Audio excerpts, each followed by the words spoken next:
This is Engineer Kevin. At tara, mag-solve tayo ng isang circuit. Actually, this is the same circuit na sinolve natin using nodal analysis dati, no? Using mesh naman this time, no?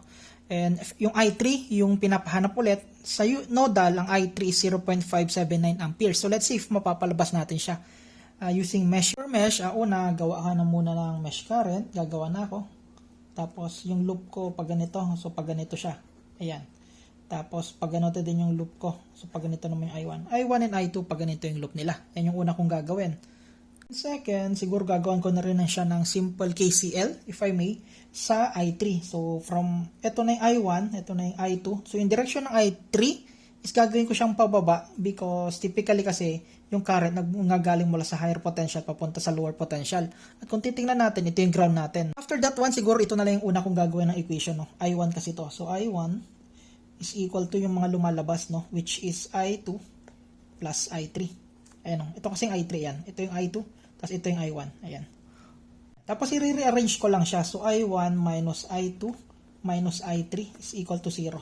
Ayan. So, meron na tayong equation 1. Equation 1. Tapos, ito na tayo dito sa gawa tayo ng equation mula dito sa mesh I1. Ayan. 5 volts. So, positive, negative, no? Papunta sa higher, papunta lower potential. Same thing. Pag ganito yung loop. So, 5 volts minus 10 I1 minus, this should be I1 minus kung ano yung sa kabila. Sumasalungat siya, di ba? So, minus I2. Ayan. Tapos, papunta yan. So, equal to 0. Verify lang natin. So, 5, 1 minus 10 I1. Ito, lagay ko. Minus 3 I1 negative, so plus 3i2 is equal to 0. Ayan. Combine natin yung mga like terms, no? So, ito, yung mga i1. So, magiging siyang 5v minus 13i1 plus 3i2 is equal to 0. Tapos, rearrange ko na lang din siya. So, gawin ko siyang minus 13i1 plus 3i2 is equal to negative 5. Pwede mo rin siyang ilagay na plus 0i3 mamaya. Kaya ko yan nilalagay kasi meron tayong paggagamitan yan mamaya para mas clear nyong maintindihan.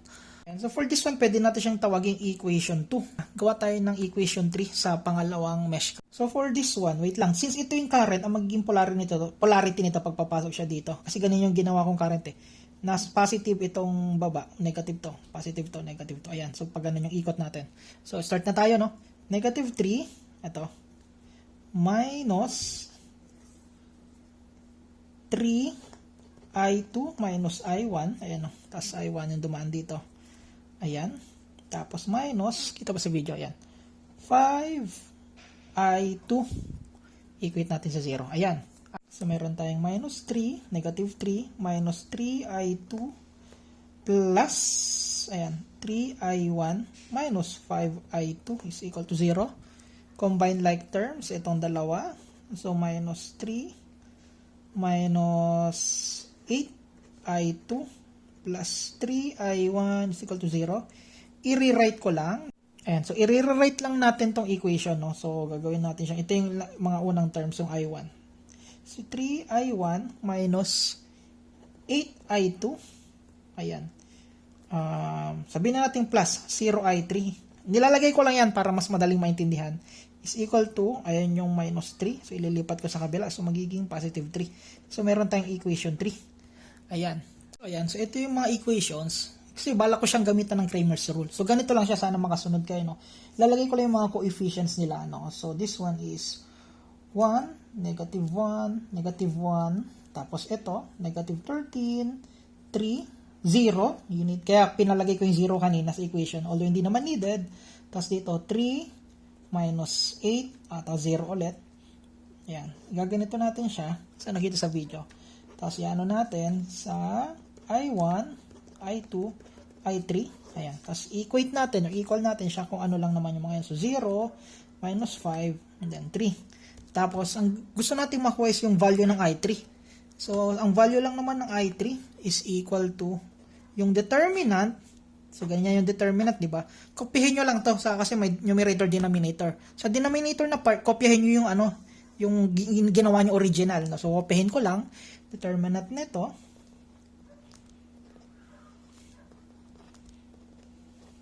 Tapos sa taas, dito sa numerator, sorry, ang gagawin nyo is, etong nandito sa right side na ito, ipapalit nyo siya kung saan align yung, let's say, yung etong mga terms na to. So, kung titingnan nyo yung I1, ito yung I2, ito yung I3.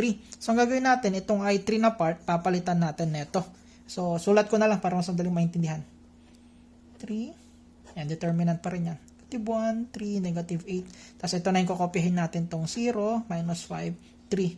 Tapos from here, pwede na itong i-calculator. So, i-calculator ko na lang kung anong lalabas. So, ang lumabas this, kinalculate ko na lang, no? So, -55 itong numerator, tapos -95 yung denominator. Ayan. So, ayan. Pwede rin natin i-simplify, which is equal to 0.579. Na lang, ilalagay ko. 0.579 amperes. And kung, ito yung using mesh na to, no? So, using mesh. Yung value ng I3.